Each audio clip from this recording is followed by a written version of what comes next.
saya memutuskan untuk menyatakan berhenti dari jabatan saya sebagai Presiden Republik Indonesia. On May 2017, Indonesia will mark the 19th year anniversary since the fall of Suharto's new order. Suharto ruled Indonesia for 32 long years, an era that saw a massive transformation in our society, but was also filled with massive human rights violations. Today, many Indonesians who live through the new order and tired of today's understandably chaotic political system reminisce about Suharto's rule as the good old times. These sentiments are sometimes shared by today's younger generations, who consider such a time as a time where Indonesia's sovereignty was supposedly respected and order reigned. However, many of these younger people did not know the dark side of those times. Indonesian history textbooks and Indonesian government still forbids the mention of the more violent aspects of Indonesian history. So today, let's take a closer look on how Suharto came to power, how he ruled, and the hangovers of the new order. Here are the things that are banned in Indonesia's history textbooks. Most Indonesians are familiar with the term G30 SPKI, or the 30th of September movement. The government version of the events is that the PKI, or the Indonesian Communist Party, attempted a coup against then-President Soeharto. But this is a version of history most serious Indonesian and foreign scholars consider dubious at best, and outright propaganda at worst. The coup, many assert, was actually masterminded by Suharto himself as a way to end President Sukarno's 20-year reign. This was not an overnight coup. It was finally completed on March 1966 through what is called Supersemar, Order of March 11th, which gave the authority to Suharto, then a lieutenant general, to take whatever measures he deemed necessary to restore order to the chaotic situation. What the textbooks did not mention here is that the order doesn't appear to be authentic, and in fact there are numerous versions of the order. The Sukarno family even alleges that the official version was fake, to give Suharto authority he was never actually given. After this, Sukarno was sent into exile and died a lonely, broken man on Buru Island. But things have just started for Suharto's new order.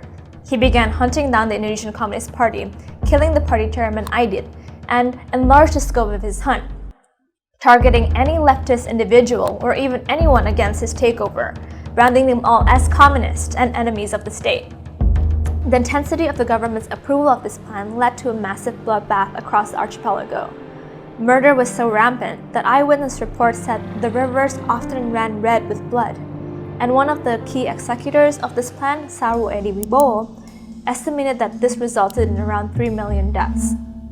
For those not executed, tens of thousands of others were held as political prisoners, detained without trial for decades and tortured. Even some of Indonesia's most beloved literary figures, such as Pramoedya Anantatur and Sitor Situmorang, were caught up in this groundswell. Many women activists were also detained, raped, and tortured. From this point on, the supposed attempt to restore order became state-sanctioned crimes against humanity, killing former independence war heroes, community and thought leaders, as well as anyone who would stand against Suharto's takeover. To this day, the government and many Indonesians either don't know or are still in denial of this incident.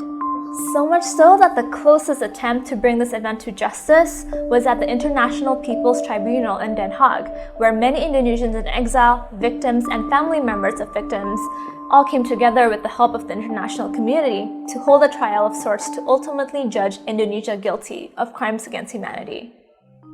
Until today, this propaganda of fearing communists still exists.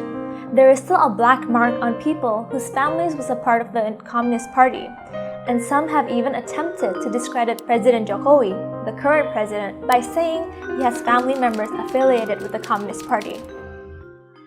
Aside of this genocide, Suharto's legacy exists in nepotism and corruption.